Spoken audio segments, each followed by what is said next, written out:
ចូលស្គាល់លុយក្រដាសទេលុយគេធ្វើពីក្រដាសតើលុយនឹងអ្នកណាជាអ្នកផលិត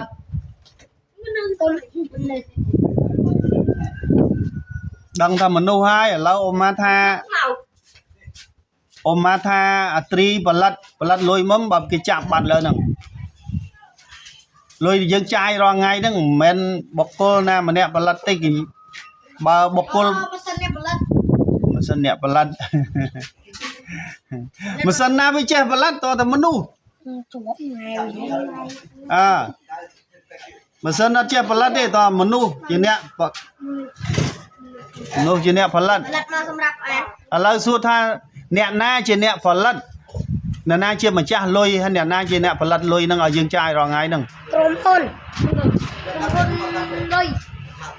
លុយផលិតលុយជាម្ចាស់ទេក្រុមហ៊ុនលុយតែហាក់ឆ្លើយរួចតោះបញ្ញាឆ្លើយម្ដង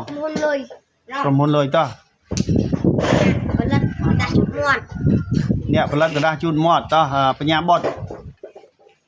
វិរៈបុតអីបញ្ញាបុតវិរៈបុតតោះអ្នកណាជាអ្នកផលិតលុយការពារទឹកដីអ្នកផលិតជាអ្នកផលិតម្ចាស់ជាអ្នកម្ចាស់ខ្មែរមេក្រុមហ៊ុនតោះត្រីអ្នកណាជាអ្នកផលិតលុយកដាស់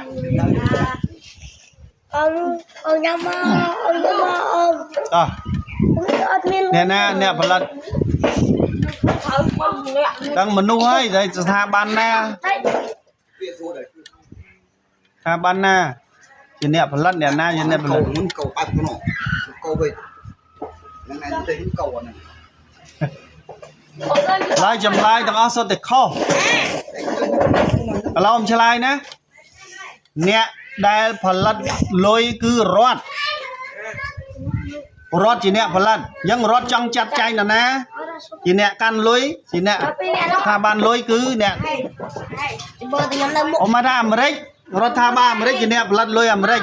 ខ្មែររដ្ឋាភិបាលខ្មែរអ្នកផលិតលុយខ្មែរឥឡូវឆ្លើយយើងយល់ព្រមទេព្រមមកអមសួរទៀត